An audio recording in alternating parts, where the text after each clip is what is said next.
time next.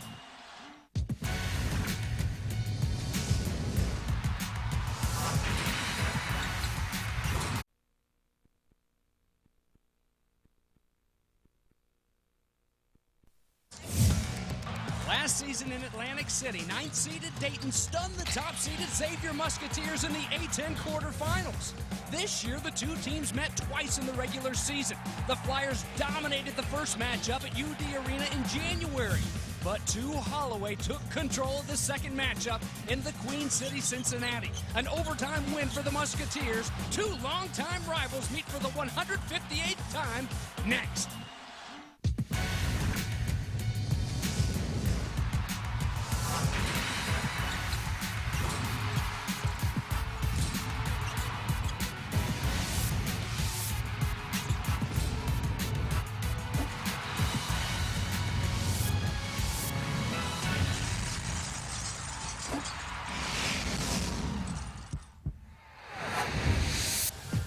That's right, we're back at Boardwalk Hall in Atlantic City. We've got one more for you if you think you can handle it. Three outstanding matchups in the quarterfinals at the Atlantic 10 tournament already today, but the nightcap may just be the best one yet. The Dayton Flyers and the Xavier Musketeers getting set to tip things off. St. Louis moves on, a hard-fought battle from LaSalle, but now joining St. Joe's and Temple as teams heading back to Philly.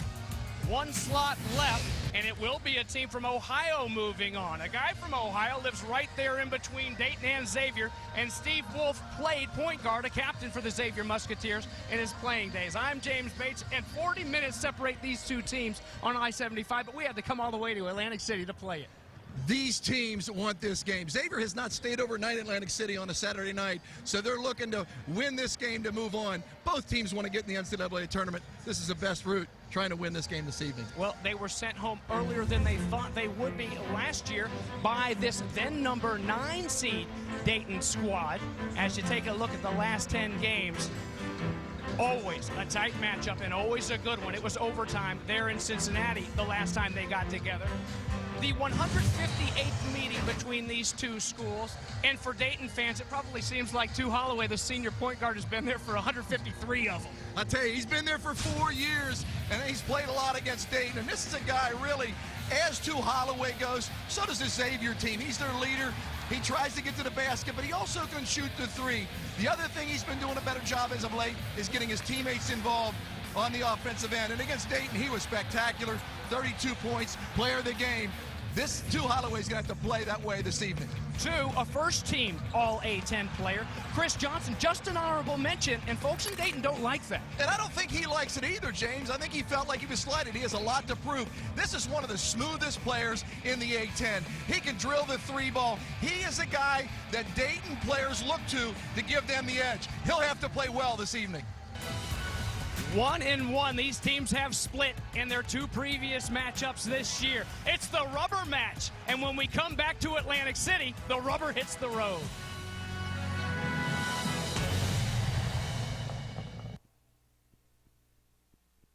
And welcome back. The Muskies are ready to go. The Flyers too. It's Dayton and Xavier, and it's right here at Boardwalk Hall in Atlantic City, New Jersey. The fourth and final A10 quarterfinal. What do you say we take a look at the starting lineups? First for the Dayton Flyers, Kevin Dillard, one of the best guards in a great guard league, joined by Paul Williams in the backcourt. There's Chris Johnson leading in points and rebounds for this squad. Matt Cavanaugh was a superstar, the Dayton kid, against the rival Xavier Musketeers in the first matchup. Well, Holloway, as he has done many times, the killer there in Cincinnati. Last time these two met, Mark Lyons in here, a great guard combo. The freshman Desmond Wells has been super in his first year, and Kenny Frease doesn't want this thing to end on a bad foot. He has been incredible down the stretch run, has really been a big part of the success here lately. Archie Miller, this is his first taste in the A10 tournament as a head coach. Split winning at home against the rival Xavier Musketeers.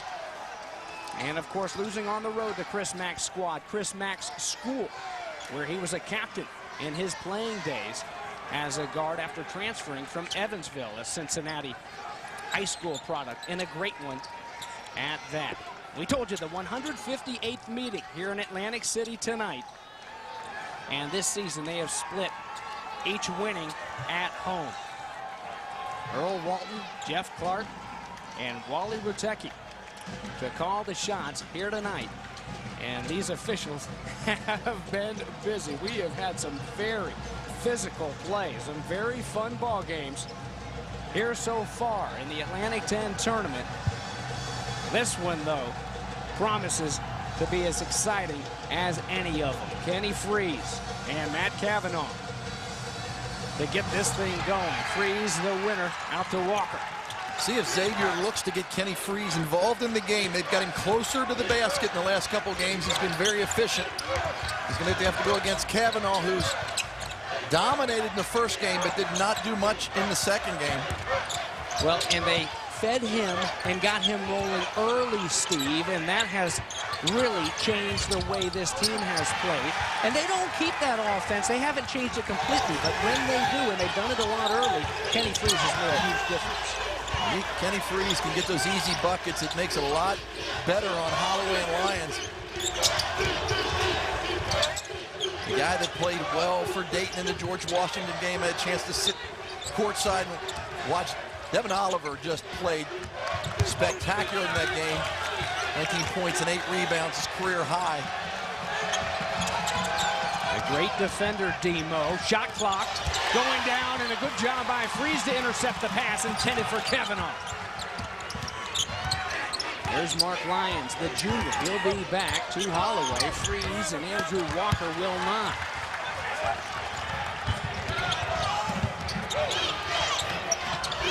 From the corner, free ball, no. Rebound to Frease after the Williams miss. There's the freshman, Wells, splits the defense. And we've got our first whistle. Foul called here on Dayton, and Des will shoot two. Kenny Frease with the outlet. Got it to Lyons with a quick touch pass to Desmond Wells. Xavier looking to get the ball out and run. Kenny Frease just looks like a new man. He's the last 3 or 4 games, his attitude is better. He's got confidence. For Dayton, they really need to get production out of their two-guard position, and that is Paul Williams and Josh Parker. When those two guys play well, as you look at Archie Miller, this Dayton team is hard to beat.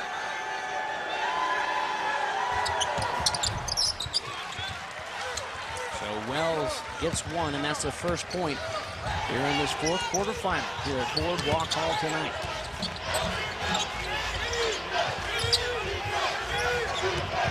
There's two. Trains. Dillard.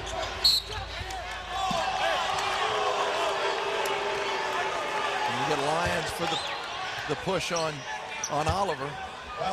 We're getting to the basket.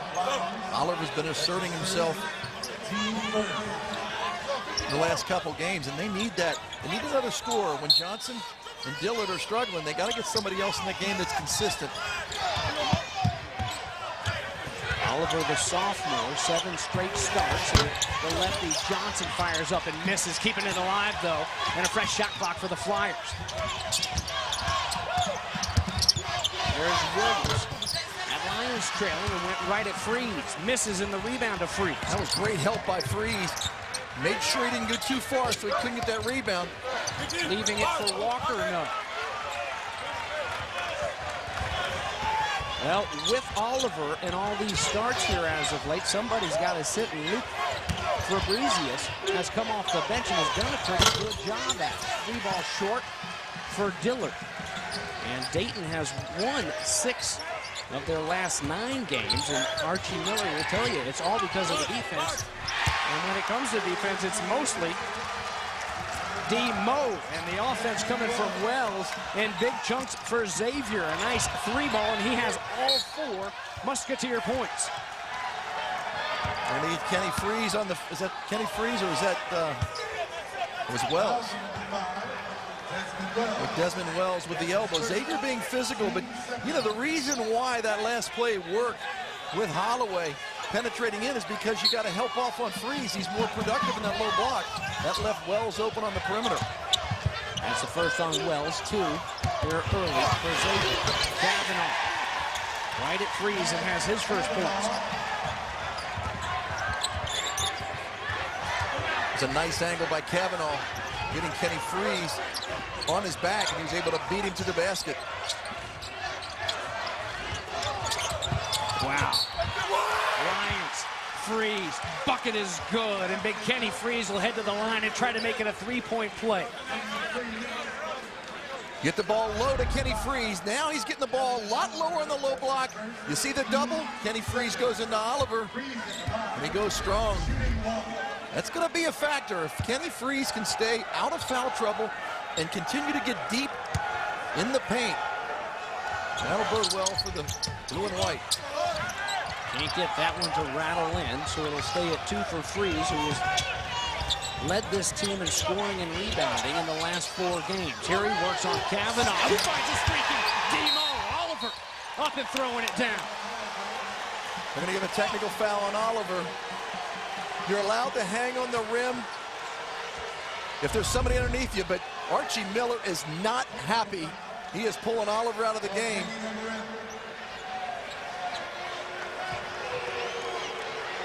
Really, that's a play that you don't want to see. You got the momentum. There's no reason really. Well, you know what? Take that back. Andre Walker was coming underneath him. He came late. It didn't seem like he needed to at first. I don't think he had no choice. He didn't need to do a chin-up on the rim, but I don't know. That could have gone either way. But it's going to be a freebie for the Musketeers, but it worked out. They did it. Weren't able to capitalize on it. Well, what is usually a freebie coming off the hands of Too Easy to Holloway, the senior leads this team, along with many other categories, in free throw percentage at 86%. He's 97 of 108 in A10 play. Xavier struggled this year shooting the free throws. You're usually a pretty good free throw shooting team, but they're 2 for 5 from the free throw line so far.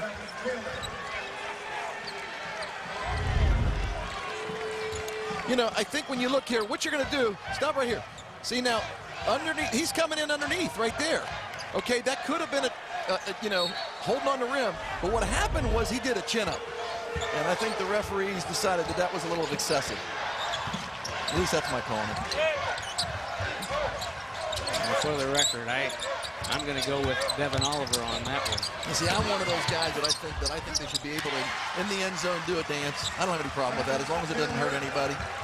But, well, I think you should be able to celebrate, and I'm with you. Had there been nobody there, you don't do a pull-up. Right, he wouldn't have done a pull-up. Hey, Devin Oliver, they don't come any better than Devin Oliver. Mom and Dad both played college sports. Right now, Kavanaugh uncontested to the basket. Chris Johnson fighting for that offensive board. Why not? Bucket for the senior. What's the rule? Never leave the ball. Xavier left the ball. Chris Johnson wide open.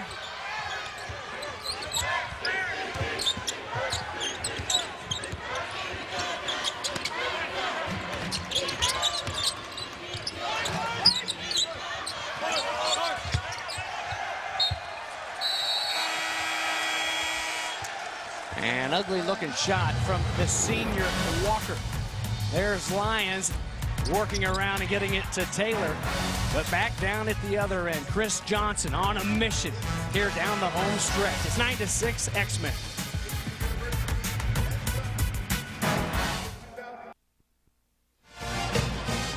And we welcome you back, banging the big old drum here at night in Atlantic City. Why not? We've got a heck of a matchup for you. If we take a look, we've told you about the history between these two schools. How about the A10 tournament history? First for the Flyers.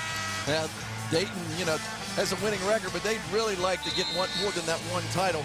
It's been a while ago, and Xavier actually won a title in Dayton, and they also won a title in Cincinnati. They won 4 games in 4 days. They sent them to the NCAA tournament. This is a big, big game just because it is a rivalry, and it separates you. Both teams have won 1 game. There's Chris Mack, the 2010-11 A10 Coach of the Year in his 3rd season, and 6 straight NCAA appearances for the Xavier Musketeers. in a little bit of jeopardy right now? They need to win this one, you feel? I have felt the last month of the season, they have not won 2 games in a row in the last month.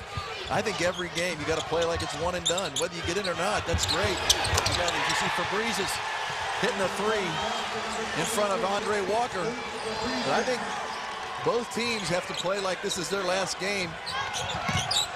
Frease, the senior, unselfish, coming off the bench and dropping a big old 3-bomb.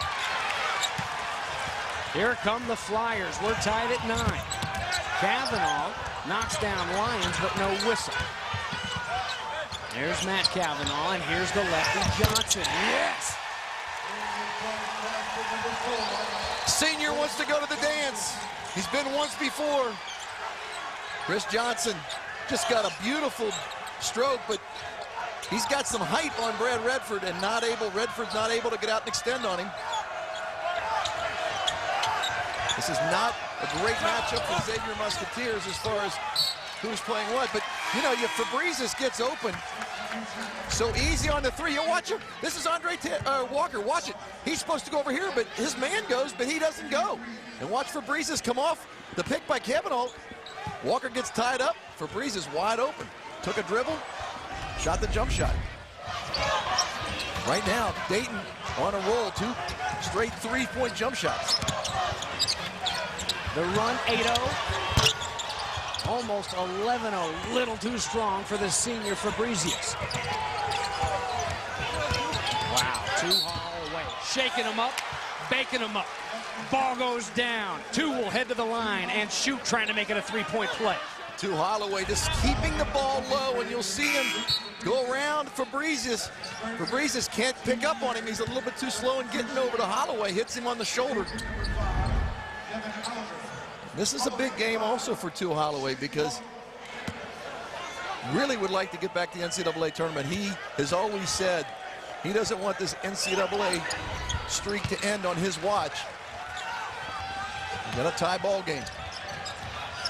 And just to go back to that technical where Oliver was hanging on the rim after the dunk, the official scorer asked the officials the ruling, and it was called a technical, but the personal foul taken away, so changed up the original call. Look at the seniors going down to the floor, and here's a junior getting into the mix. 2 juniors, and Dillard and Lyons. Oh, you want no fisticuffs, young man. We've had plenty of that this year for Xavier. But that was great hustle by everybody, and you'll see Kenny Frease, another rebound. Good play by Johnson. They both go after it. Lyons comes in, and Dillard and Lyons go down, and another good hustle play by Johnson. You know, I talked to Reggie Greenwood, who's the head of officials, the A-10, at that commercial, and he said it was definitely a technical foul, that really there wasn't anybody underneath him. And so felt it was a good call. I got to sit with Reggie today. It was great because I listened to some of the things that he talks to the referees about. It's very interesting how important it is to have good refereeing throughout the year and also in the A-10 tournament. There's Parker. There's Oliver. Fade away with Frease in his face. Nice floater. 4 points now for Demo. Well, he created so much space in that lane.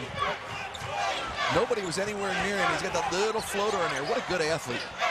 The Michigander, just a sophomore, big energy guy, and he's showing you right here as he's back in for Frease. Gavrilovic in there now. That shot blocked by Johnson. Chris Johnson's got that height advantage on Redford. You see Xavier now trying to make sure that they keep Johnson out of the paint. They got the size disadvantage against Redford down low.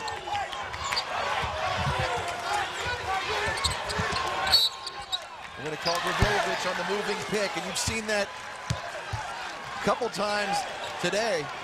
And I've always said that it's usually the guy. You'll see right here, Parker.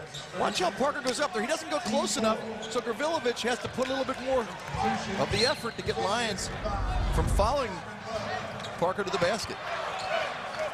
You can tell by some of the decisions that are made down in the paint now how much more active Kenny Frease has become here the last few weeks. Some guys changing their minds. Demo didn't do it a couple trips back, but others are making U-turns. Absolutely, and when you watch Frease, he just looks like he's engaged.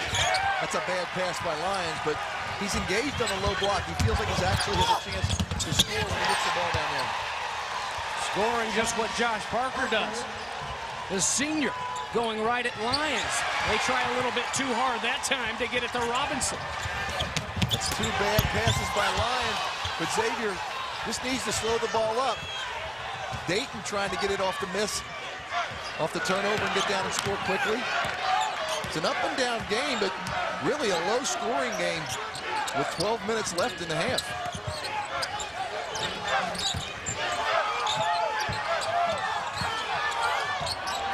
Robinson has been very good coming off the bench. Not a good trip there for the junior. Excellent against Charlotte. They're in the regular season finale on senior day. Really gave him some good energy minutes. And Andre Walker really did a fantastic job in his last chance there at the Cintas Center.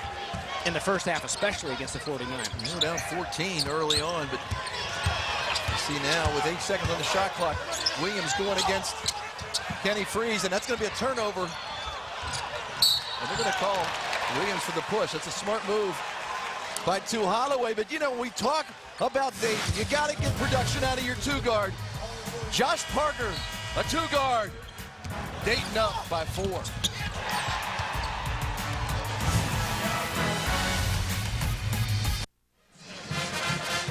Back here at Boardwalk Hall, the Flyers, the birthplace of flight, Dayton, Ohio, and the Flyers on top of Xavier right now. A lot of basketball to be played to decide who will fill in that final bracket and take on number 2 seed St. Louis.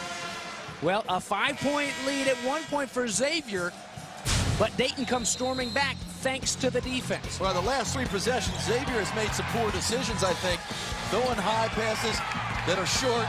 And then also Jeff Robinson taking, that was good defense by Oliver. And then Dayton's been able to get it up and push it up the court and get some easy scores. But you have to take care of the basketball. You want to make sure, as John Wooden used to say, you want to hurry up, but don't rush. Xavier started out the game 3 for 6 from the field. And now, since they're 1 of 7 with 2 turnovers. Dayton, by the way, had 1 shot at St. Louis, and they beat the Billikens there at UD Arena back in early January in overtime, 79-72. 0 for 2 this season. Xavier against the Bills. There's Andre Walker, his first bucket. That was a really good possession for the Musketeers because they had good ball movement, got into Kenny Frease, and the big man threw it to another big man for an easy 2. Parker active on that trip, and he's fouled hard. And Kenny Frease realizing he's not open there, but he's still fighting for position. Once he gets position on Kavanaugh, he's looking for the double. The double team comes, he slips it off to Walker for 2. Nice recognition by Kenny Frease.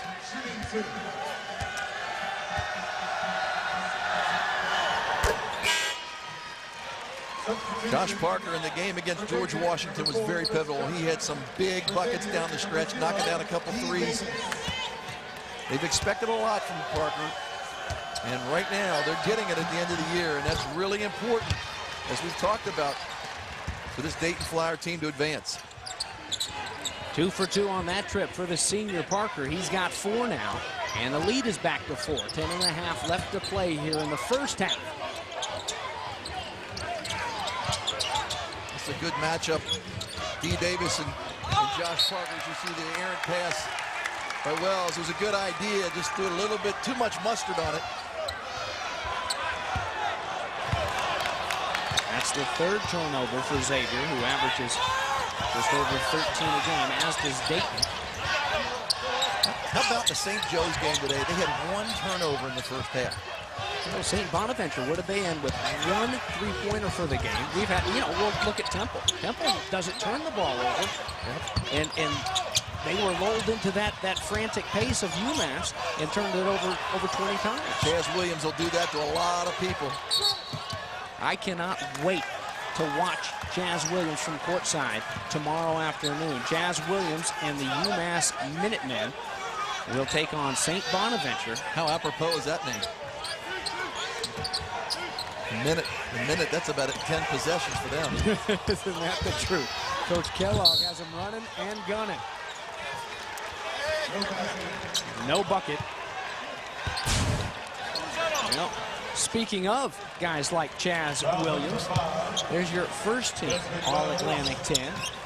Nicholson, of course, the player of the year in the league. Ryan Conklin, we just saw him and the Billikens of St. Louis move on with the win over LaSalle. Ramon Moore and Tooth Holloway finishing it out. Chaz Williams, when you look at him, he is on the court, he's diminutive. And he plays like he's 7 foot, like he's the tallest, strongest guy out there. Really takes over.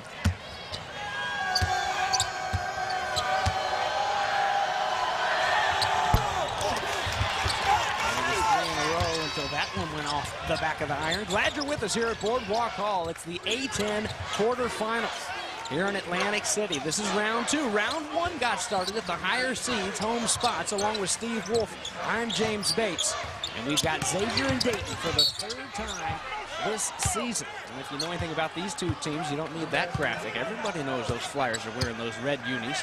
And Xavier in the white here tonight. Each of these teams won the home matchup. Dayton won it big the first meeting of the year, and it took overtime. They're in Cincinnati, and it has really been a tough run in the Queen City for Dayton. They have not won there since the early 80s. And this, of course, the rubber match here in Atlantic City tonight. You look at Kenny Frease, another attempt at the basket in the first 2 games. Kenny Frease averaged about 13 minutes in both games, and he had 5 points in both games. So this is a different development where he's playing a lot more of the minutes, but he's also active on the offensive and defensive end.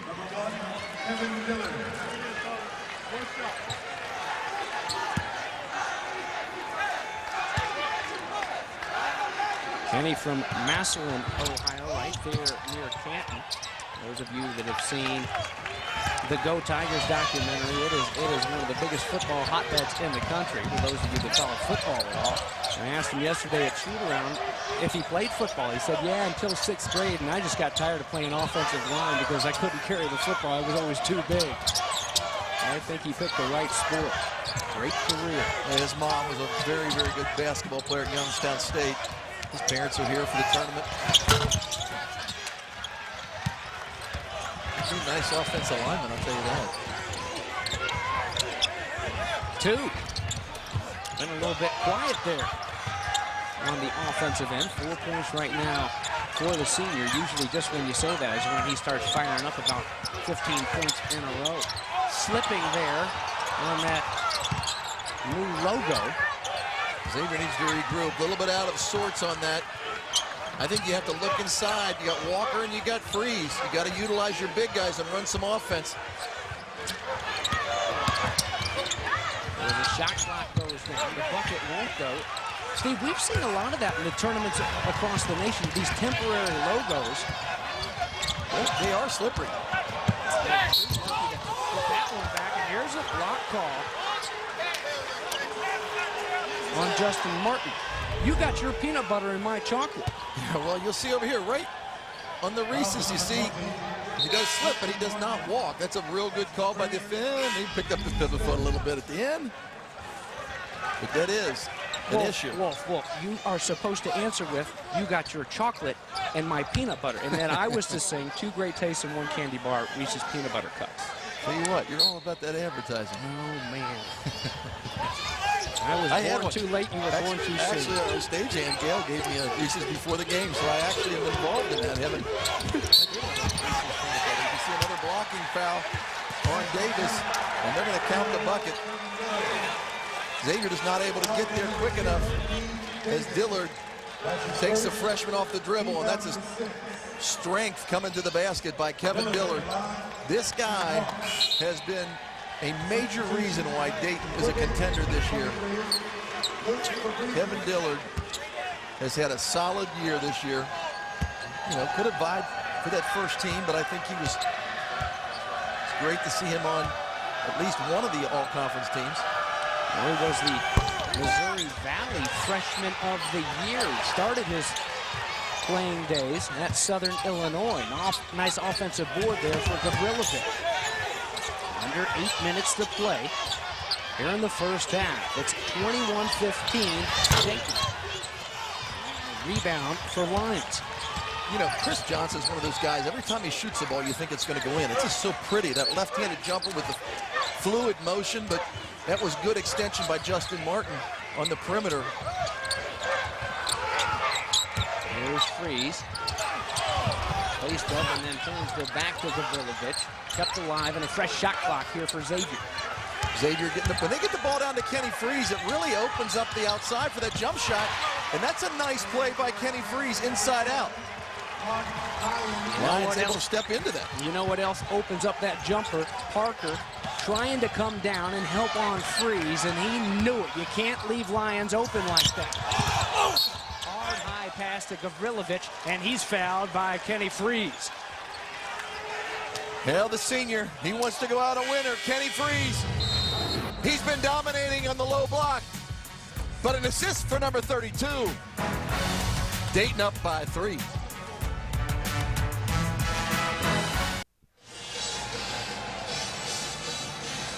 (21-18). You can figure out those numbers if you want to, Wolf. Well, the Muskies in the A-10 tourney. I guess it is prices. We've got some other great numbers for you. How about the team just a few miles from Xavier there in Cincinnati, upsetting Syracuse in the Big East tournament at the Garden.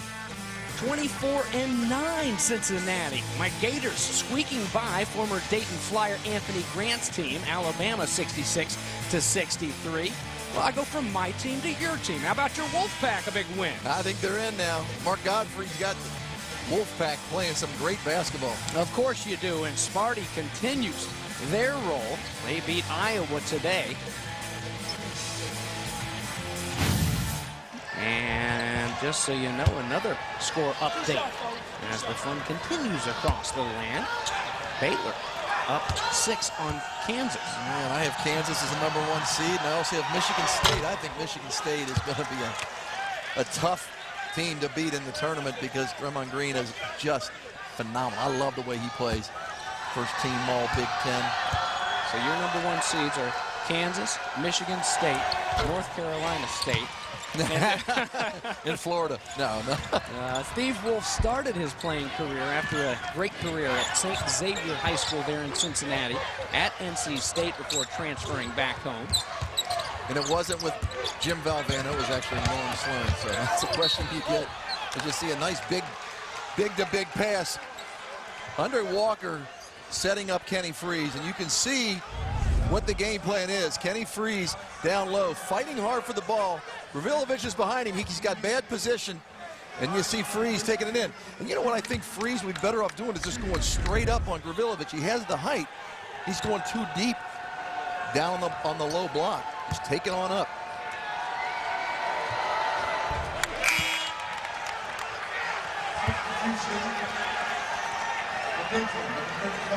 Here's Kavanaugh in for Gavrilovic.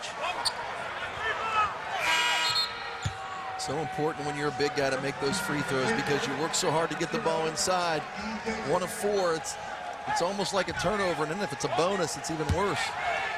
So you really want to work on those free throws. And Kenny Frease got a nice touch. Got to follow through. Sometimes he doesn't finish his shot.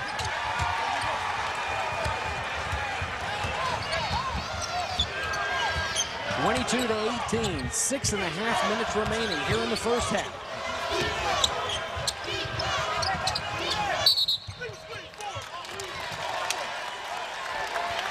And here's a whistle blown away, and Chris Johnson. Yeah, what you have to do when you set a pick, you got to get your hands up high. You want to have them down low and make sure that they don't have any reason to call that foul. You used the term to describe Brian Conklin, the great senior first-team all-conference player for St. Louis earlier. You called him self-made. Right. Anybody you talk to on this Dayton coaching staff, that's the exact phrase they use with Chris Johnson. Not a heavily recruited guy, but worked and worked and worked and became such a special player for this Dayton Flyer program. To Holloway, he's always been good. He's just worked to make himself even better. and I think when you have the passion, that's what you do. I mean, coaches can only do so much. Chris Johnson, Holloway, those are guys that shoot a lot, practice a lot, and believe in the fact that they can get better.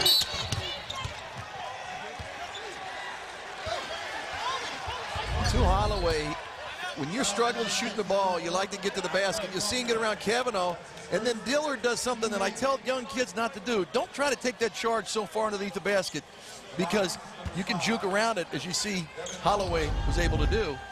Get out there and put your hands out and play defense. Move your feet, and if the charge comes, so be it. And another lefty here, and Devin Oliver hits his first free throw. Redford is in now for Xavier. Paul Williams for Dayton as Josh Parker takes his seat. And 5 points now for Devin Demo Oliver. Made his 7th straight start here tonight. 6 points, and the lead is 4. Holloway grew up about 2 hours from here, up in New York City. Hempstead, New York. Finished up his schooling in Cincinnati. It was his 5th high school at Harmony Community School in 4 different states. And here he's whistled up. An offensive foul called on the senior Holloway. That's the 9th team foul. Watch Oliver. He's able to help out. You see Holloway get away from Dillard, and then Oliver steps up, and that's that help defense. And he's set up outside of that restricted area. If you set up in that restricted area, you're a help defender. It is not a charge. It's going to be a block. Kavanaugh kept it alive. Johnson strips it from 2.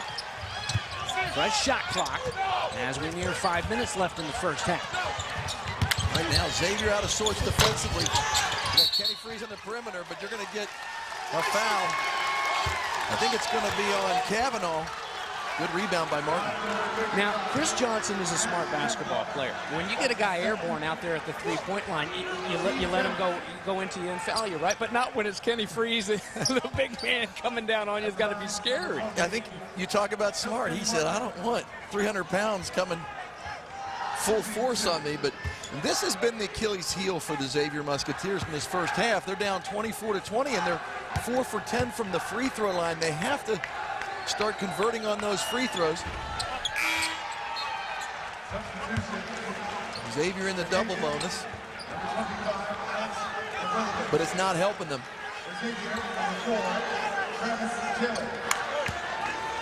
Martin, he's not the guy to turn the tide from the stripe.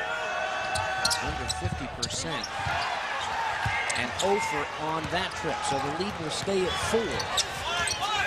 Xavier, 69% coming in from the free throw line. For Dayton, they're 4th in the nation, up over 77%. And in games like this, that is going to be really important down the road.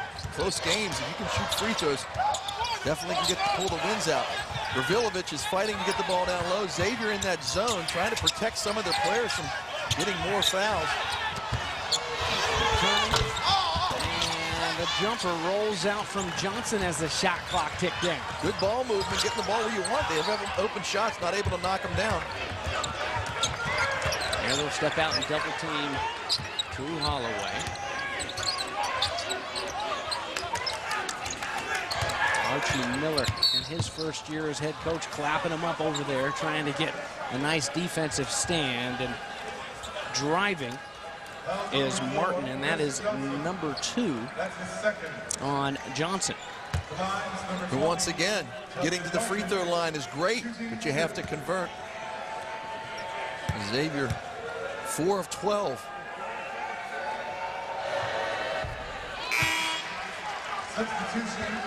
Every time I look at Archie Miller, I think of Sean Miller, a great coach at Xavier University. Doing a solid job at Arizona after all the problems they had. He's going to have him back in the dance this year. Talking to Bucky Bockhorn, who's the radio analyst.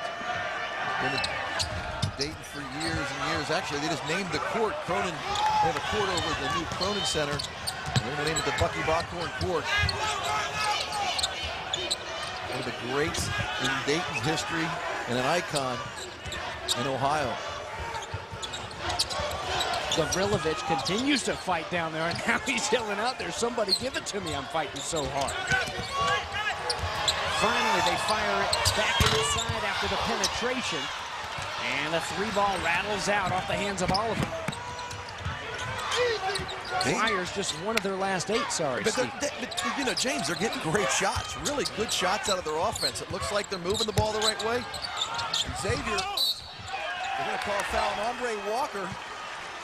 Travis Taylor's got to be able to make that low shot down on the block.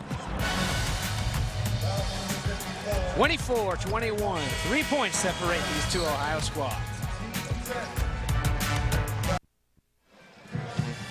And we're back at Boardwalk Hall. Pep band for Dayton fired up. Their Flyers are up by 3. This is the 3rd meeting between these two teams. They split.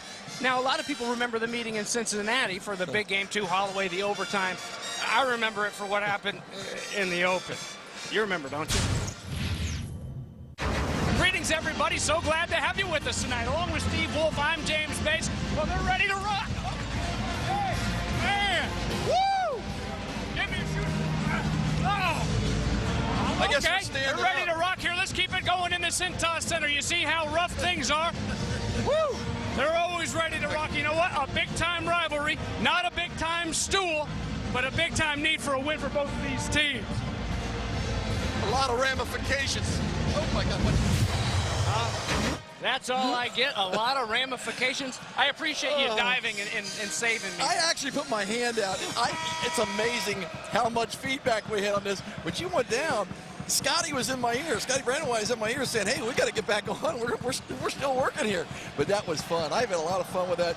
And I'm telling you what, your attitude is the reason why I love working with you. You were great. Oh, well, you know what? I'm so glad you were next to me there, Steve Wolf. I kid you. You know what has been fun for me about it? There's so many people. It's almost been like a high school reunion. All these people that I haven't talked to in forever, they're hollering at me. And everybody wants to know if I'm okay. But, you know, you watched these games earlier today, guys like Chaz Williams. You know, every time he comes down and distributes the basketball, he's hitting the deck 10 times harder than I did there. You know, but I'm worried about the shards from the stool getting you someplace. But yeah, I could tell. Yeah. Oh, so those were the ramifications you were talking about. I'll tell you, that was hilarious. And then it has gone viral, and it's been fun. Well, I appreciate Scott Brandywine bringing that clip along. Had I known, I would have insisted we get a split screen of him and Slater from Saved by the Bell. Shot clock going down, and so is the bucket. Nice hard drive there by the senior to Holloway. The lead down to 3. It's 8 now for 2. Williams for a 3 down at the other end. Paul Williams has always played well against the Xavier Musketeers, and that is a big, big shot because Holloway has that look in his eyes like he wants to get this game going. Well, and if you're an opponent in the Atlantic 10, that's the look you don't want in the eyes of 52.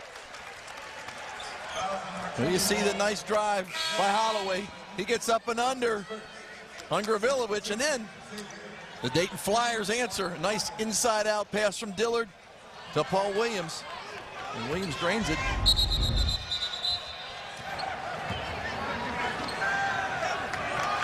The other one, they're going to call Brad Redford for a foul, offensive foul. So now with 2:25 to go, it's a 6-point lead for the Dayton Flyers.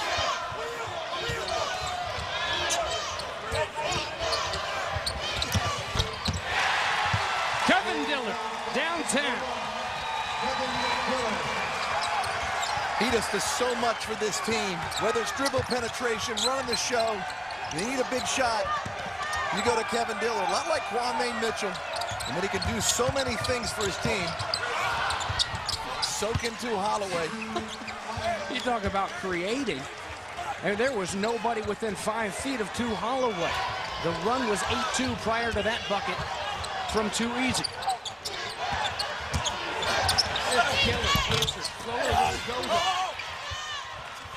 They did a nice job of boxing out. They had 3 white jerseys under the basket. Gavrilovic, the only red jersey. And Chris Mack's going to get a timeout. So the lead is 7 now for Dayton. Well, from Holloway to Mark Lyons to Kevin Dillard, great guard play. And at this time of year, across the college basketball landscape, it really seems like that's the position you gotta have. And I think you have to have it because they have the ball in their hands so much of the time.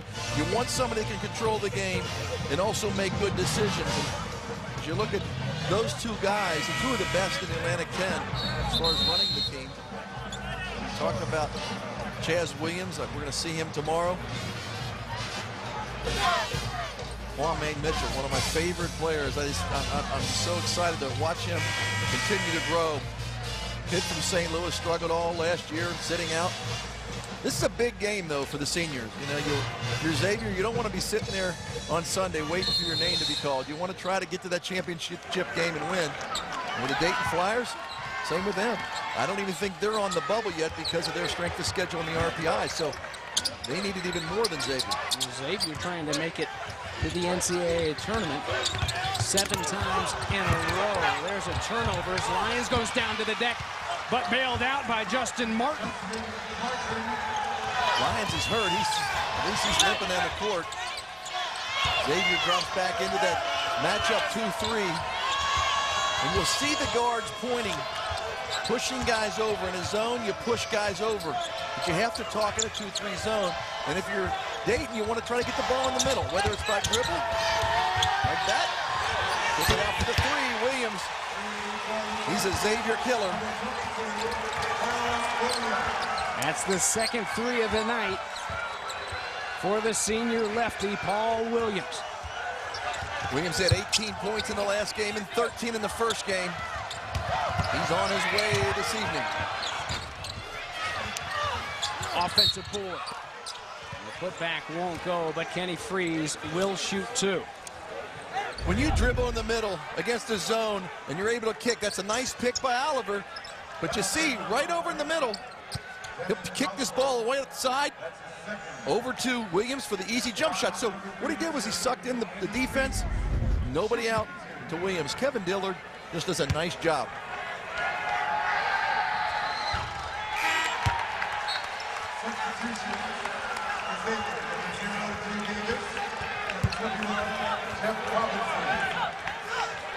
Well, that 1 of 6 really hurts the Xavier Musketeer team. And even if you're 50%,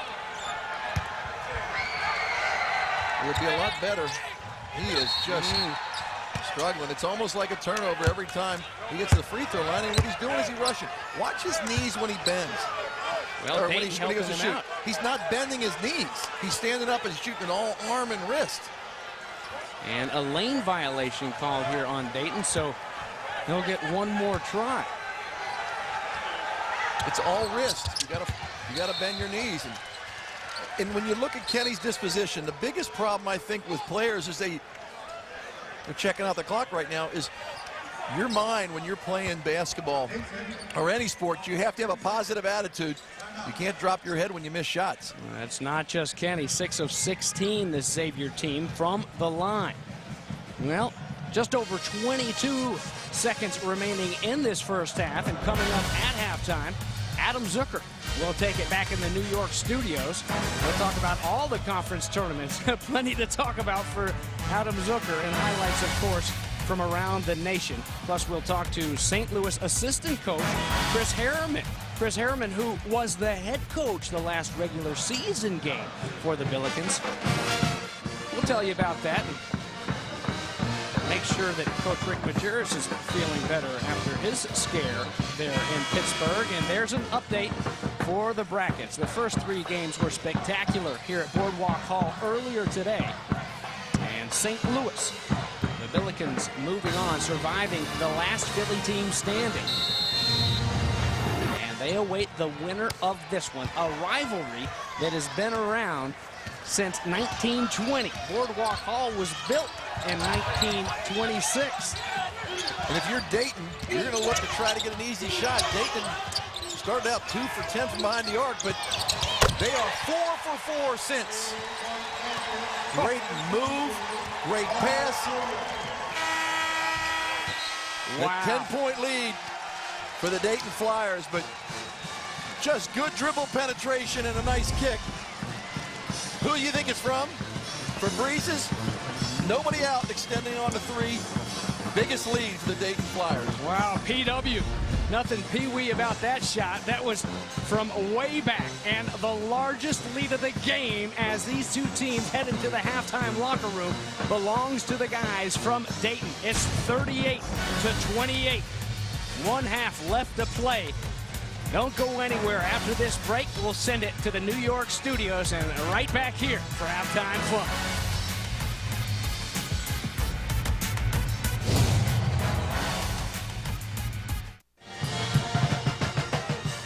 38-28, Dayton over Xavier in the 158th meeting between these two schools. Getting ready to start the second half. Holloway got it started. He leads all scorers with 10. Holloway was 4 for 7 in the first half. Really the only scorer for the Xavier Musketeers. The rest of the Xavier Musketeers were 6 for 18. Dayton really just lit it up from the three-point range. Fabrizius nailed it. They were 6 of 14. Williams was 3 for 4 from behind the arc. And really Dayton just lit it up. And that's why they have a 10-point lead at halftime.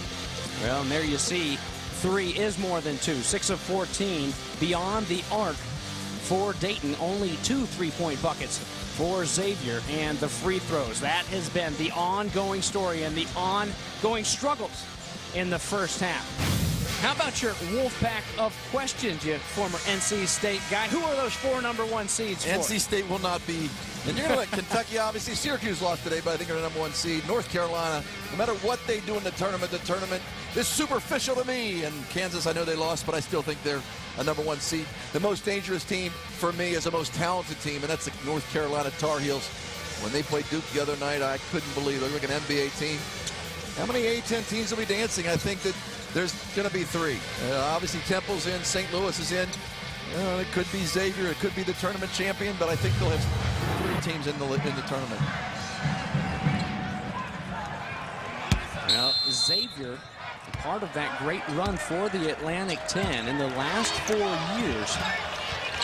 The A-10 has sent a team to the Sweet 16. Last year, it was the Richmond Spiders. The Spiders did not make it to Atlantic City, losing in the first round at the center.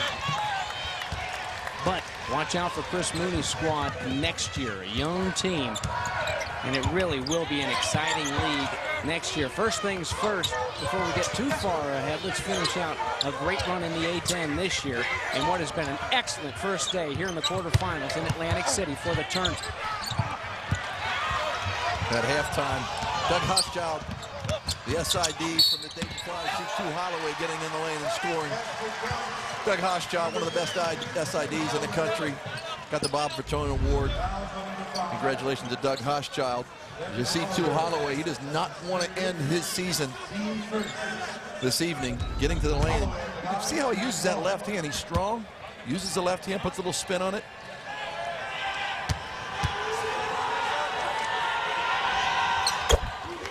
And 2 with the father Terrell.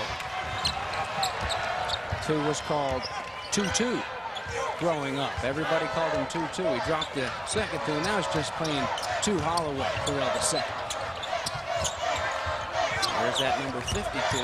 Thought there'd be a good story behind the 52. It doesn't quite fit that point. I used to said a buddy wanted him to wear it, so there's no real attractive story like Ramon Galloway of LaSalle, who wears 55 because of the home that he grew up in there in Philly. You need to be on 60 Minutes or Dateline or something. You're an investigative reporter. I would have you with me, but I can't believe you thought that accent. You didn't know it was from Australia, Chris Harriman. I love Harriman. You know, I call him and talk to him, and they got some good coaches on their coaching staff, but it's fun to meet these coaches and see them. And like last night, had some fun with those guys over at the restaurant. 2 getting some space. The 3 ball goes as he goes down to the deck. How about that move to buy a little wiggle room on Dillard? 16 points now for the senior. And Xavier's cut the lead to 4. The senior Holloway just putting his team on those broad shoulders.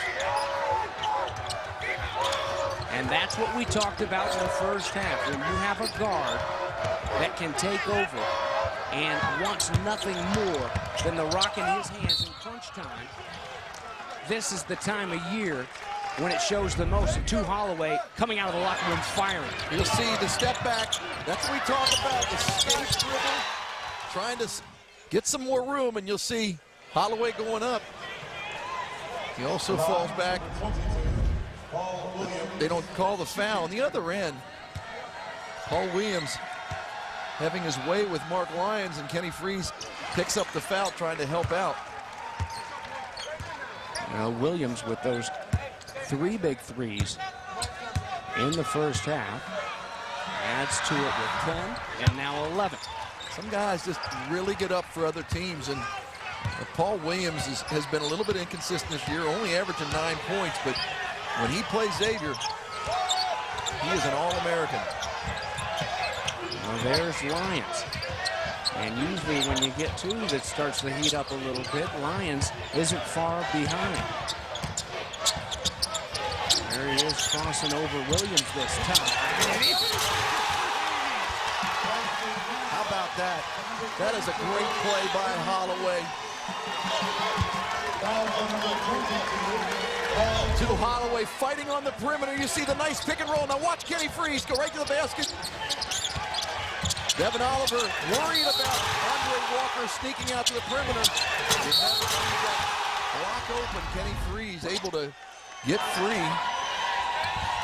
And that's 2 in a row for Kenny Frease from the free throw line. The lead was 10. A 9-2 start to the second half has it down to 3. Flyers still looking for their first field goal here in the second half. Lyons last to touch that one, 22 on the shot clock. Archie Miller's squad is going to have to counterpunch. They're going to have to answer. And I think what they have to do is try to go down low against Kenny Frease. Kenny Frease only has 1 foul, but you've got to get the ball in the low block so you can open up the perimeter, because Xavier's going to extend to the 3-point shooters, especially after the last 4 possessions, 10 to half. Williams another 3. And just his second miss from long range of the night. And the 2 got tied up on Oliver's feet. And comes up with the 50-50 ball in a quick timeout. Heady play for the senior. To Holloway. A 3 ball will tie this one up. Just moments ago, it was a 10-point lead.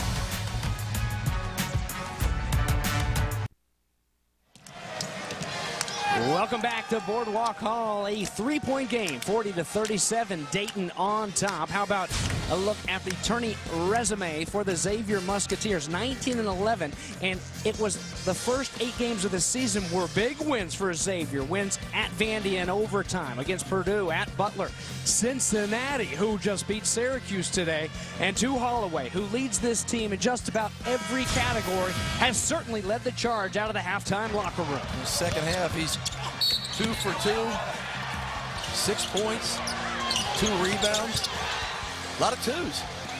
Nice assist to Kenny Frease. And then when he goes down the ground here, fighting for the ball and then able to call timeout. Good hustle by Kenny Frease getting in there.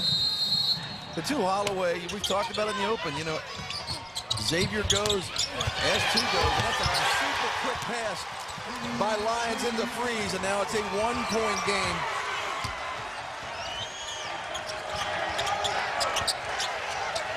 The run, 11-2 since halftime. Kenny Frease now with 9 points.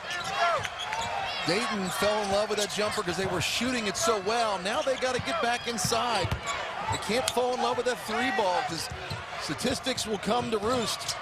You got to make sure you get Kavanaugh in the game, and Chris Johnson has got to be a part of this run for the Dayton Flyers. And who else to answer but the junior, Kevin Dillard. Like we saw time and time again in Cincinnati, he wouldn't let the lead get out of hand. When you'll see this quick play by Lyons, not even grabbing the ball and giving it to Kenny Frease, who was really low on the block. And then Dillard coming down, and as you said, answering it. And he did in Cincinnati. Two Holloway and Kevin Dillard put on a display. And how about some of these passes in this game from Lyons? It's an angle that we haven't seen too much of. It's like he's playing highlight, or at least watching Miami Vice reruns.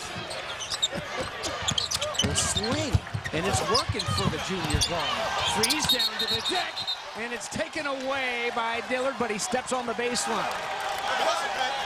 That's a hard pass. That was a good look by Holloway into Kenny Frease. But when you throw the ball to a big guy down low, I mean, it's tough for him to grab. It seemed like Dillard had possession. Shot clock does not reset. Now it's down to 10. Here's Frease working on Kavanaugh. Tried to get it back out to Lyons, but Dillard does come up with this one. Dillard is everywhere, and that's exactly what Dayton needs. Do it defensively, and that'll get you in your offensive set. They have to continue looking inside. Well, they didn't there. They had Kavanaugh on a pick and roll, and Dillard didn't get it to him. Now he's got it, but way out. But really, I think you have to have Dillard so deep into, Kavanaugh deep into the basket, because he's just not an offensive player that far away from the basket. Wells ran right over Dillard, no whistle, but then we get one underneath the rack. That's the fourth foul of the second half on the Dayton Flyers. 4-point game, Flyers clinging to this lead.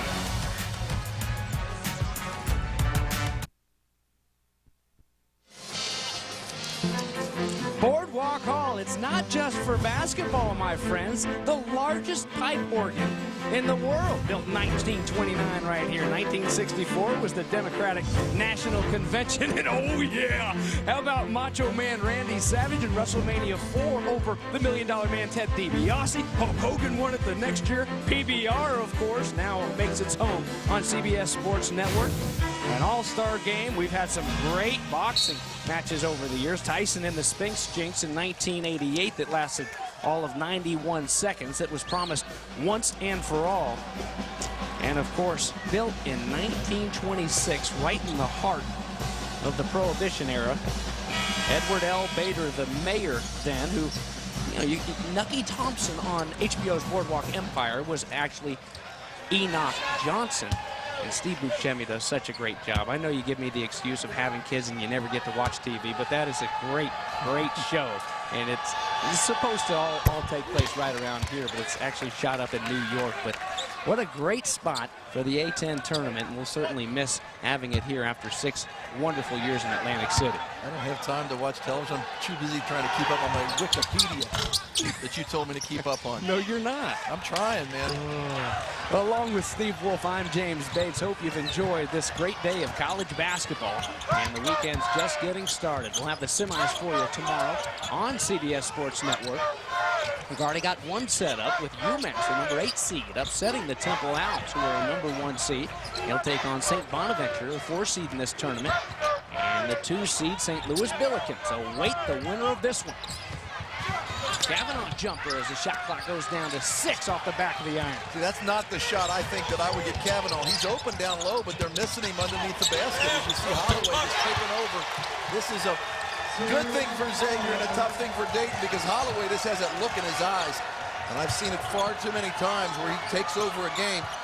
Chris Johnson now for Dayton. Keep an eye on him. He needs to step up and make a play. He's got to make sure he goes after the ball and tries to get involved in the offense. 2 has 18 points. He had 32 back in the Queen City. And the overtime win over Dayton. Dillard in that game had 20 points. This ball booted. To Holloway. When he takes over, you see the head fake. A lot of gyrations, and then that's just hard to guard because he's quick, and then he steps back, and then he fades away. There's 15 seconds now on the shot clock after the kick.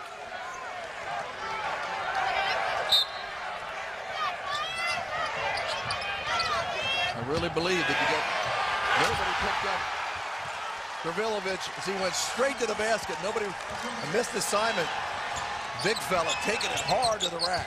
Though the freshman didn't play really much organized basketball last year.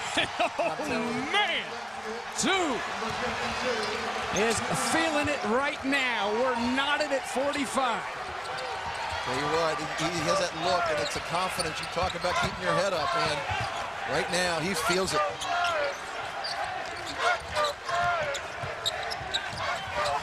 Problem is right now, Dayton's offense is stagnant. They're really not getting things easy. It's tough shots. Right now the shot clock down to 6. So that's not a perfect shot. And really, they're struggling to get things moving. You'll see Gravilovic is back. You never leave the ball. And you see Travis Taylor leaving the ball, Gravilovic.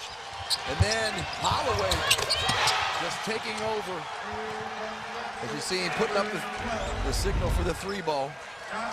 Holloway now 8 of 11, 21 points. Well, folks back in Cincy with the 2 Holloway bobblehead.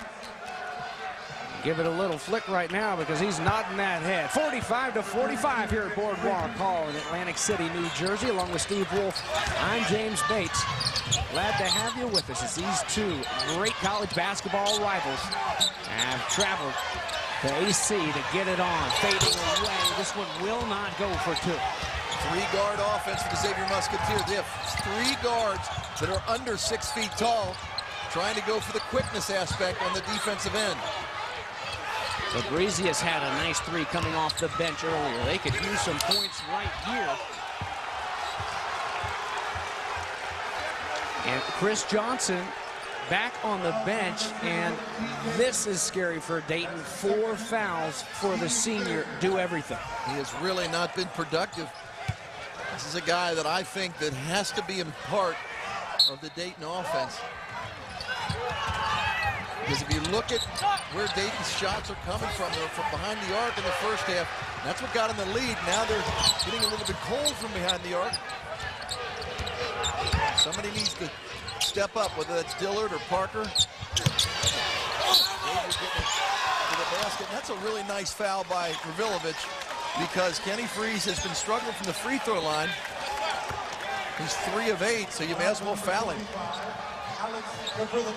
But Xavier clearly has the momentum right now. Well, and if the Musketeers can get one of these free throws from the senior to go down. And it does, the first one from Frease, and that is their first lead since the 16-minute mark of the first half when it was 9-6. Chris Mack substituting Des Wells for Lyons. Lyons with 3 fouls. Doing the offensive, defensive substitutions. Kenny Frease starting to look like Jimmer Fredette from the free throw line recently. Sometimes it's just ball mental. Dillard, long 3 ball. Too many threes. See Kenny Frease just doing a yeoman's job on the boards. This is not the same Kenny Frease from earlier in the year. Just playing with a lot of confidence. Another 3 ball. And then you'll see Frease jumping up, making a smart play, getting that ball back out. Call foul on Fabrizius. Well, and if that last trip to the free throw line by Kenny Frease is any indication, they've turned the tide. They're at the line. It will benefit them well. 17 fouls now on Dayton, so into the bonus here with 12:30 remaining in this ball game. So the 1-and-1 does drop for Frease. Now 12 points and 8 this half for the biggest man in the Atlantic 10. And Xavier was 6 of 16 in the first half from the free throw line. They're 6 of 7 in the second half. That's a big, big change because we've talked about free throws being important in close games, and Dayton is a superb free throw shooting team, 4th in the country. Well, as much as that has meant the free throws starting to fall for Xavier, when you talk about fouls, perhaps the biggest story in this game is Chris Johnson with his 4. You saw a 10-2 run by the Xavier Musketeers, and then Josh Parker bringing it home taken to the basket. We've talked about somebody stepping up. As you see, Chris Johnson, Josh Parker being aggressive and getting to the basket. Kenny Frease trying to help out. They're going to get him with the body. They're going to get Des Wells reaching in on that, so that'll be his third. Nice drive by Parker. That's the first time, really, in about 8 possessions that Dayton was aggressive going to the basket. They've been moving the ball on the perimeter, looking inside to Kavanaugh now and again, and then settling for the 3. They have to get the ball inside. And it's a Xavier defense.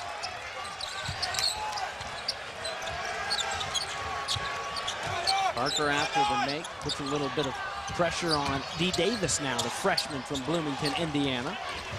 It's important with Holloway on the bench that Xavier maintains composure. They got to look inside to Kenny Frease. He's got Kavanaugh on his back. But you got to make sure you make good passes into the post in the perimeter. Under 10 to shoot now. It's Des Wells. And now Lyons will reset. Now down to 5 the shot clock. It's not a good possession. Not a good possession for Xavier. And that's when Holloway's out of the game, especially the way he's playing. Things break down. That's what happened in that last possession for the Musketeers.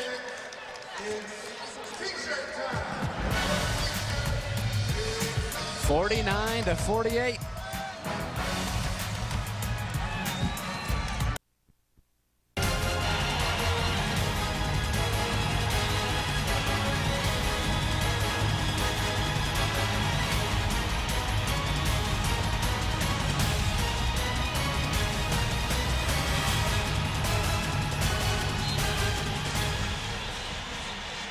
And welcome back. All kinds of fun here in Atlantic City. You see the hard way where the A-10 tournament trophy on the line here this weekend. Now, during the regular season, it's the Blackburn McCafferty Trophy given out in this rivalry, and also an MVP award to go along with it. 2 won it 2 times last year, once this year in Cincinnati. Now, they don't give out that award here, but look at what he's done against Dayton this season. I'll tell you what, he is just playing superb basketball right now as he ends a great last game against Charlotte. Actually, in that first game, it was Kavanaugh that was player of the game with his 20 points. Right now, it's been Holloway and Frease. They're 11 for 17 from the field for 34 points. The rest of the team is 5 for 17 with only 15 points. But right now, I think that this Dayton Flyer team needs to take a page out of Parker's playbook and be aggressive getting to the basket. Right now, they're 25 feet away from the basket, and they're going to get a call on Kenny Frease. Well, Kenny doesn't like it, feeling that Kavanaugh pushed off. That's 2 now on the senior Frease. A little smirk. That was a layup for Kavanaugh, so it really wasn't a bad foul. So fresh shot clock here as we go down to 11 minutes, and Dillard is tied up. Possession arrow will keep it right here with the guys in the red unis. But trapped there in the corner, too. Holloway back in. 52 seconds the rest for number 52. Enough to recharge the batteries. And there he goes, intercepting that pass intended for Dillard. Doesn't finish.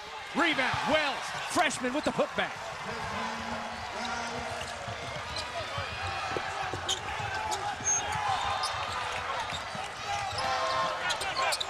There's a hop and a step for the Xavier Musketeers. They are truly the aggressor right now. That is a smart play by Dillard getting into the paint. This is a pass in Williams. Just a lazy pass to Dillard. You see, Fabriz is getting back, but usually the second guy coming in has a chance of a stick back, and that's Des Wells. I like the last possession for Dayton, getting it in by the dribble into the paint. Dillard has got to make sure he starts becoming aggressive. They have not been aggressive here in the second half. They came out of the gate a little bit slow. Xavier went on a 9-2 run, and they have not looked back. That's still just 6 team fouls on Xavier, the 3rd for Walker. And now 10 points for Dillard as Fabrizius will take a seat, and checking back in is Demo Devin Oliver. And remember, Chris Johnson on the bench. Only 5 points, but he has 4 fouls. Let me check the free throws. Xavier getting the line. They're shooting better the second half. How about Des Wells deciding that he was going to take it to the rack and finish it? Down at the other end, one heck of a lob pass into the hands of Kavanaugh, who converts. That was a heads-up play by Dillard and Kavanaugh, getting ahead in transition. Xavier falling asleep on the defensive end. You need an easy bucket now and again. Now look to see if Xavier gets back inside again.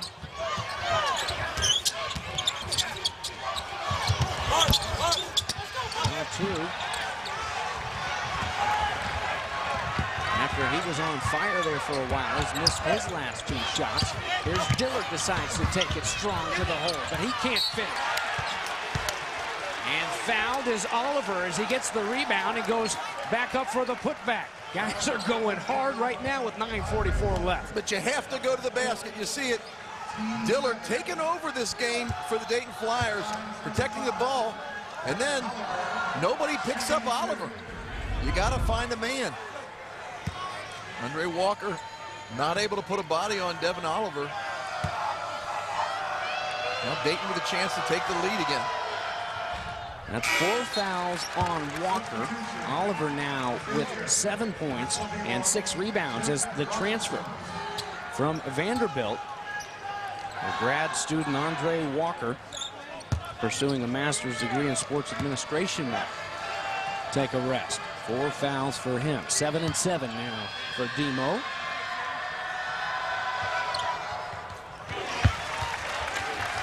How big is it to have Oliver the way he's been playing the last 10 games of the year, especially when you have Johnson in foul trouble? Here's Lyons. Oh, a great tip in by Robinson. Lyons gets around the defense, but Robinson with the stick back. And Dayton back quick. Sense of urgency right now for the Flyers to continue that penetration. Getting the ball inside. Parker throwing up a 3-ball. As that one rolls out, now 6 of 20 from long range. These Dayton Flyers, a couple that look to be online, but just like that one, can't find the bottom of the net in a 1-point game with 9:04 left to play as we take a chance to show you the Flyer tournament resume. And when you're talking NCAA tournament, this a must-win for the squad. Yeah, and you look at the RPI and the strength of schedule, I really think that they have to win the tournament. And unfortunately for Dayton, but you know, you also have the Miami of Ohio loss, the Rhode Island loss, but you also have a loss to Buffalo, and then that was a blowout. But they have a chance. They can win this tournament, though. It's up for grabs. Well, it was a run in the A-10 tournament last year that was pretty productive early on. UMass first, and then the big rivals. The 9 seed takes down the 1. 2 had a chance at the end, but the Flyers victorious. Chris Wright, Chris Johnson. The guy they're missing right now is Chris Johnson. Really been ineffective against Xavier. Had a chance with Richmond. Boy, they had a great year last year. Chris Mooney. And I'll tell you what, Chris Mooney, they're waiting in the wings. They got some players coming in next year. The Richmond Spiders. 67-54 in that A-10 championship game. The loss to the Spiders before they went on their big run. And you talk about Chris Johnson being out of this game. You know, one thing that you don't hear a lot of is Josh Benson, the second leading scorer and rebounder, a torn ACL before the A-10 opener. He's done for the year. A little bit of smoke in this building right now, James. Did you see that over there? You see a great pass by Frease to Robinson. There's evidently a fire in the building. Kenny Frease didn't worry about it. Nice big-to-big pass. And Xavier back up by 3.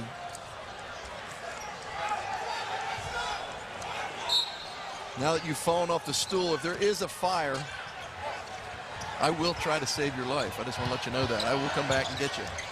I'll pick you up. I'll never be invited back to call a Xavier Dayton game if that's the case. And Steve's not kidding. There's some smells smoke like a barbecue that's in here. Rolled in through here. Well, I noticed I felt the chill because the doors are open, I guess. Parker for 3 with 6 to shoot. Finally, one drops. That was great ball movement, an extra pass, and a wide open 3 by Parker. And Parker is really coming on here at the end of the year, giving some great minutes. As you see the freshman Wells missing a jump shot from outside.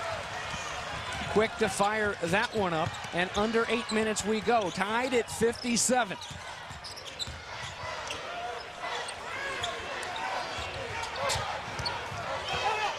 Oh, swatted away by Frease, but it will be Dayton ball with 20 left on the shot clock. 7:48 left to play in this game. Dillard taking it strong to the basket, an extra pass. Parker, the 3 ball. And then Kenny Frease, big man in the lane. Tie game on the boardwalk.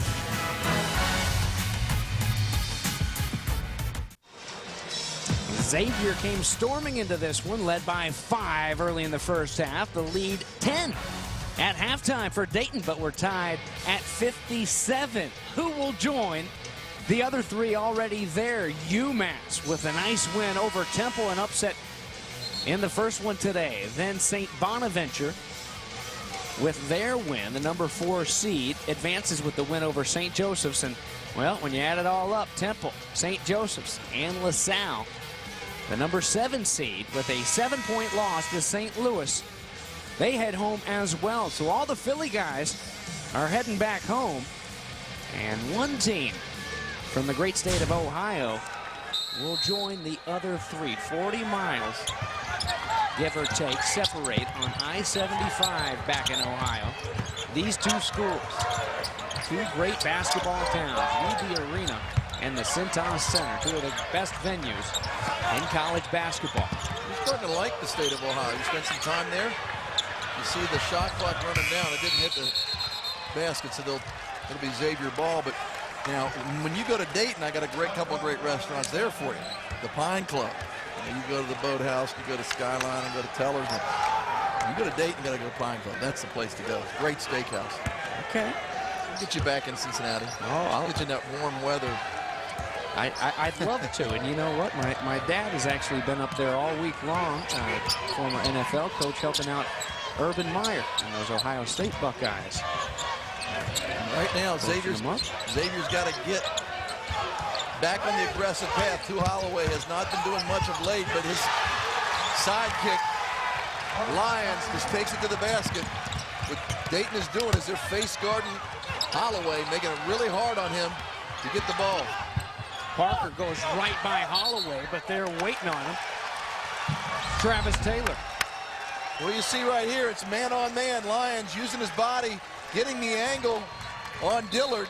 And then the other end, you get some athletic play, and you have 2 guys that can get up very high, and Robinson and Taylor deflecting the ball out of bounds as Chris Johnson re-enters the lineup for the Dayton Flyers. The senior. Remember, he's got 4 fouls. 15.3 points a game, almost 8 rebounds a game. In the A-10 play, leading this team in both categories. Got to be careful. Too easy. Has gone cold a little bit. It's a little chilly in here with the fire now. I mean, you've got the doors open. It is a little cold, but he's got to take control, but he's got to make sure he doesn't force it. That time is a little bit forced. Xavier with a 2-point lead.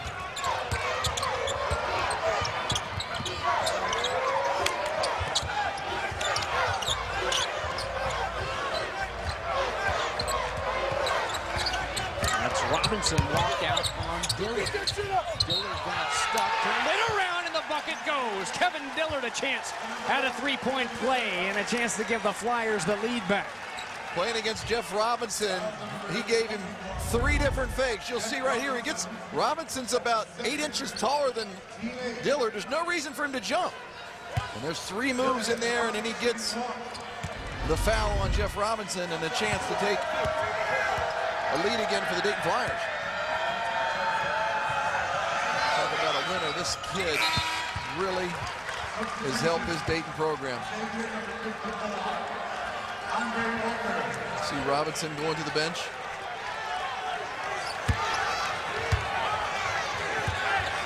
Well, there you have 5 lead changes in this one. It's been tight back and forth.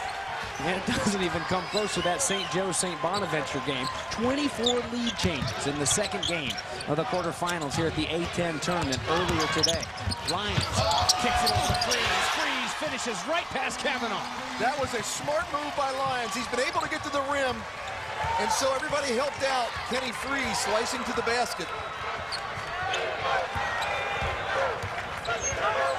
You have to know when you got guys that are quick like Lyons and Holloway, always be ready for the ball.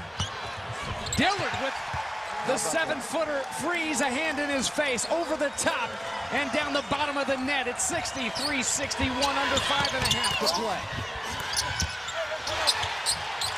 That's a good look inside. Kenny Frease was at point-blank range and rushed that shot. And now Dayton with 5 minutes to play with a 2-point lead. KD again, left hand, spin it.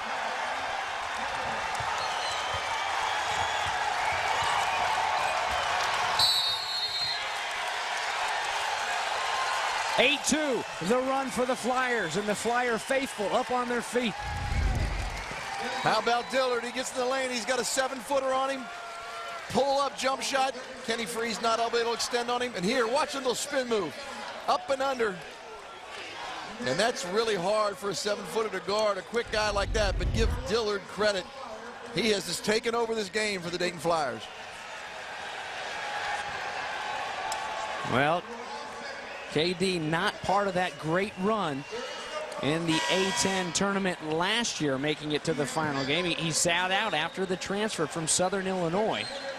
Led the Salukis in scoring and assists for 2 seasons. And the Chicago, Illinois product, just a junior, is really turning it on right now. 18 points. And the senior from New York, to Holloway, leads all scorers with 21 as we open up that stat pack and show you our point guard matchup. Great guard play in the Atlantic 10, and 2 of the best right there. Dillard with 13 second-half points, Holloway with 11. Holloway has been quiet the last 7 minutes, has not scored. That is a super lead for Kenny Frease in the lane by Lyons.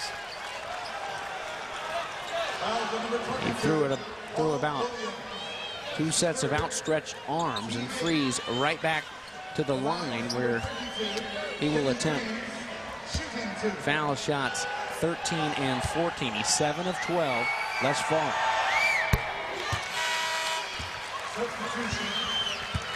Tell you what, Kenny Frease righted the ship on that free throws. He started 1 of 6.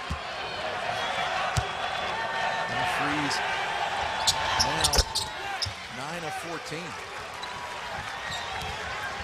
Sorry, is that right? 9 of 14? Yeah, he hasn't missed. Is that right? Yep, 9 of 14, 17 points for Frease. Dillard got it out there to Williams, couldn't quite get a grip on it.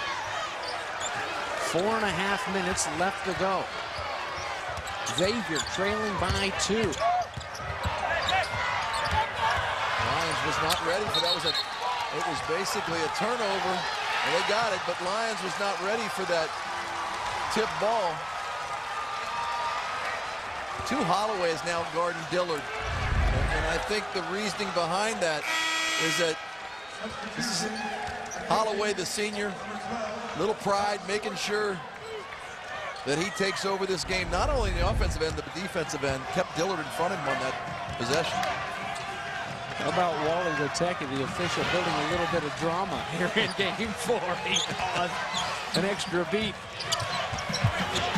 Officials have done a wonderful job here on day one. The A10 tournament, the quarterfinals, the second round. And wow, Dillard able to hook it to Kavanaugh, who knows just what to do with it. What a great play by Dillard, laying on the ground. Notices Kavanaugh darting to the basket.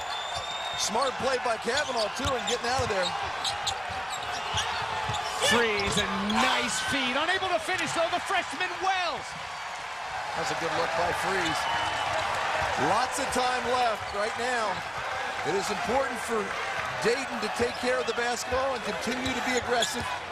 For Xavier to keep Dillard in front of him. Holloway on Dillard right now.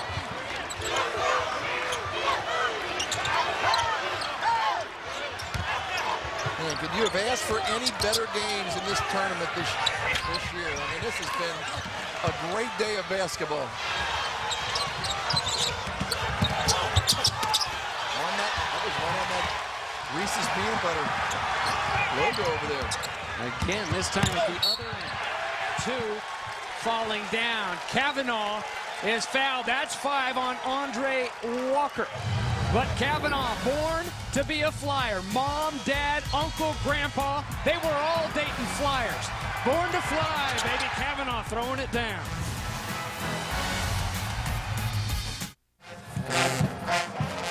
And isn't this just fitting? 67-63. 7 lead changes in the 158th meeting between these two schools. Here's your game summary, how we got here. Look at the bench points for Dayton. Leading off the bench, Parker with 11 points. And free throws were the story in the first half anyway, on the bad end. But for Xavier in the second half, they have really done a better job at the free throw line, especially Kenny Frease, 7 for 7 from the stripe. There's your reset with 3:02 left to play. The possession arrow goes the way of the Xavier Musketeers. And Dayton, 4 timeouts left, just 1 for Xavier. Well, right here, you look at that, that's 1 timeout. You're right, and keep an eye on that because that's going to be important. They called a timeout because of to get a jump ball and a possession. But in these close games, you want to make sure you have at least 1 timeout left. Kavanaugh at the free throw line. Kavanaugh shoots it at almost 80%, 79%.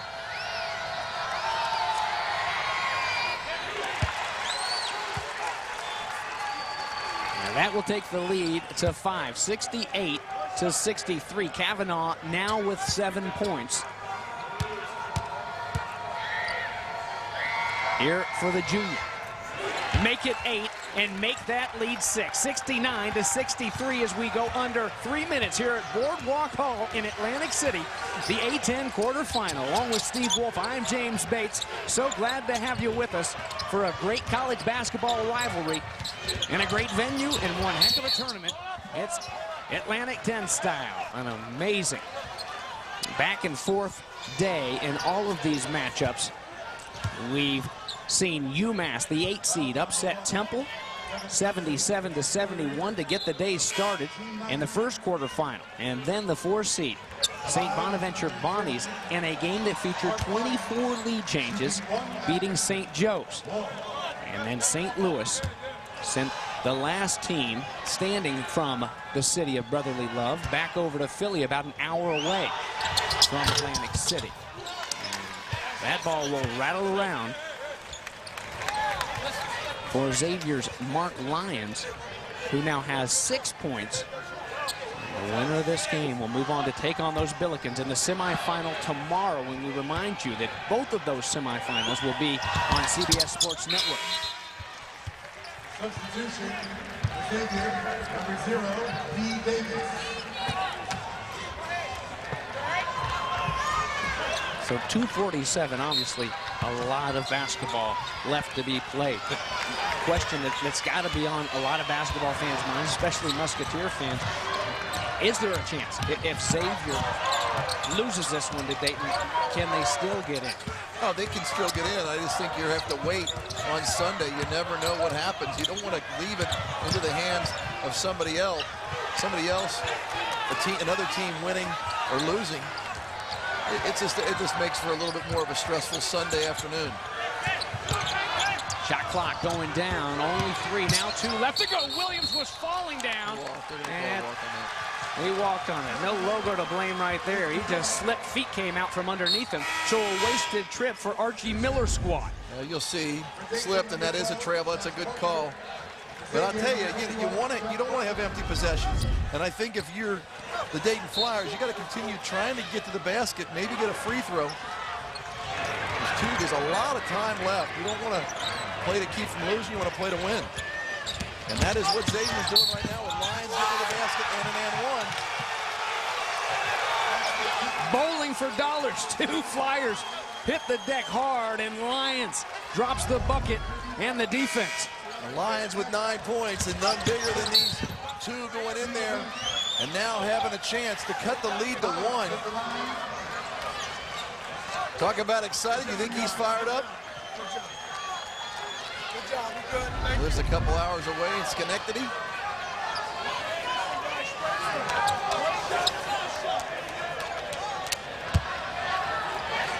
Really, at the end of the game, it's so important when you have a lead to build on that lead and not just try to hold it. And I think that's what Dayton has done a couple times, run the shot clock down. I really liked it when Dillard was getting in the paint and able to dish off, and now Archie Miller is going to call a timeout.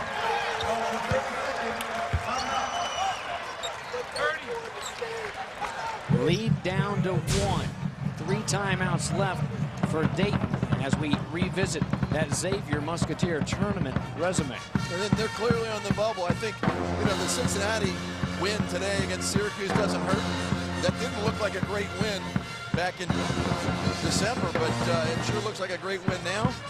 Their RPI is solid. Their strength of schedule is solid, but, there's a lot of teams. You look at Colorado State, who's playing right now. I mean, their strength of schedule is better. Their RPI is better, and they have a really good record, too. So Tim Miles is on the bubble. So there's a lot of teams that are in this area that you just don't want to be waiting and have somebody else make decisions on whether you're going to the big dance. Well, 2 Holloway and company beating up on crosstown rival Cincinnati by a score of 76-53. That was a very lopsided win.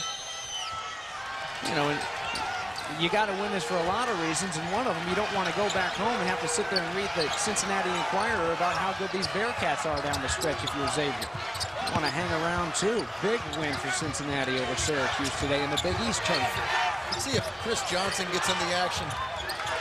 He's been so quiet this evening. And now, once again, the shot clock is down to 5 seconds, and they're not going to get a good shot off. It's going to be a long one at best. It doesn't hit the shot. It didn't hit the rim. That's another bad possession for Dayton. Really running the shot clock down and not getting a good shot. They've had 2 shot clock violations in the last 7 minutes. Now, if you're Xavier, you got to take advantage of this. You got to go in and you got to get to the basket. Foul trouble has cost this Dayton team in a couple of these games tonight. It's Chris Johnson at Richmond there late in the regular season. It was Matt Kavanaugh that got into all kinds of foul trouble early and was a non-factor.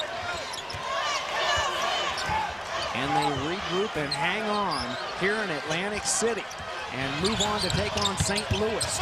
2. Kavanaugh got a piece of it and a big miss. Rebound to Oliver. So if you're Dayton, you be aggressive. Try to get the best shot. If you're Xavier, you don't foul. You just play good defense. Both teams are in the bonus. Xavier's in the double bonus.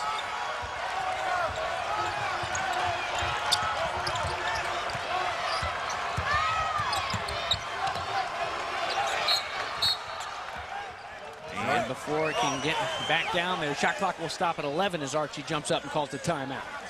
Well, you see, when 2 Holloway gets to the basket, because of his size, he can fade away, but still, Kavanaugh walls up. That is just very good defense by Matt Kavanaugh. Keeping his hands straight up, doesn't jump.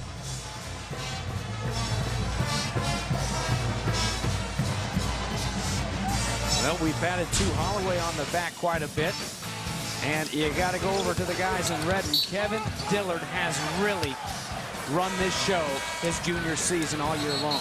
James, in this game, he has stepped up when Dayton was struggling and Xavier was going on a roll, Dillard was able to get to the basket. He has 18 points and 6 assists. And he really is the leader of this team. And in this last 45 seconds, he's going to have to take over because we got a couple more possessions to play here. Possession arrow points the way of the Xavier Musketeers in case there's a held ball. Coming out of the timeout now, shot clock down under 5. Johnson fires it up, and it's a miss. Big rebound for Kenny Frease. Just about spot on shot clock and game clock. Under a second, the differential. Lyons straight to the rack. Lyons with the finish as he hits the deck. Xavier by 1. Do you believe this day? I mean, come on. I have not seen this many great games in one day in a long time. And Mark Lyons taking over here in the last 10 minutes. Drives to the basket. Nice seal-off by Jeff Robinson, keeping Oliver away from Lyons. You'll see him on the left. A little seal-off. Lyons able to put it in, and look at the Xavier bench go crazy. Been a long year for the Xavier Musketeers. And a win to put them in the semifinal game would go a long way to soothing the ills that they've gone through this year. There's your reset. 2 timeouts left now for Dayton. Xavier with 1. 16.8 remain in this game. The run for Xavier, 7-0. And all 7 points have gone to the junior Mark Lyons, the 3rd team All-Atlantic 10 performer, has picked up to Holloway, who came steaming out of the halftime locker room. Now has 21, but he cooled off. Devin Dillard, another junior, heated up, but can he and the Flyers heat up one last time and move on?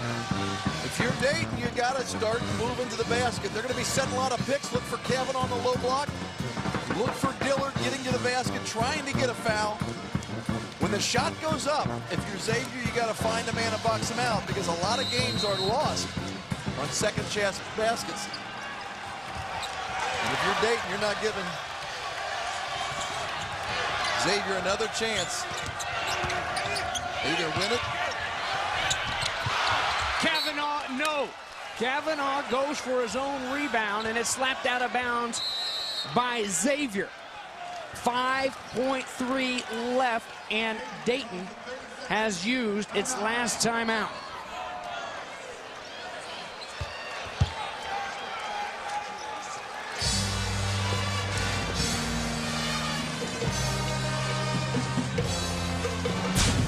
Well, last year, it was then 9 seed Dayton and number 1 seed Xavier. A role reversal. It was Xavier who was down late to Holloway's long-range attempt at the buzzer miss.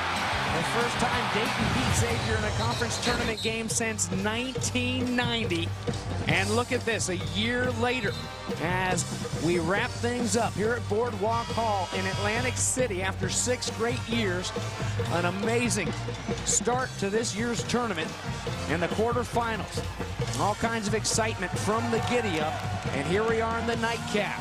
The winner moves on to take on St. Louis. 5.3 remaining, and Xavier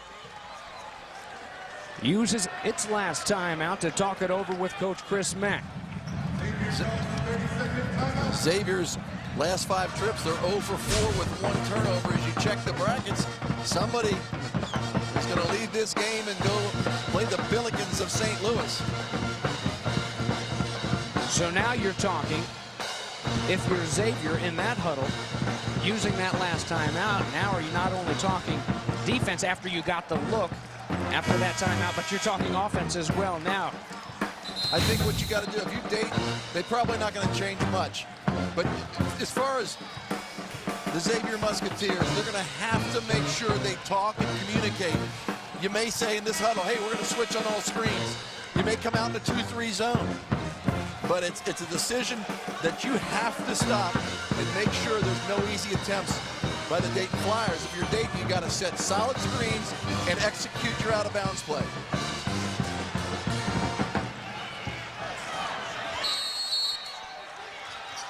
Here we go. Chris Johnson, hand in the face, way short. No whistle, rebound to Des Wells. Xavier wins it.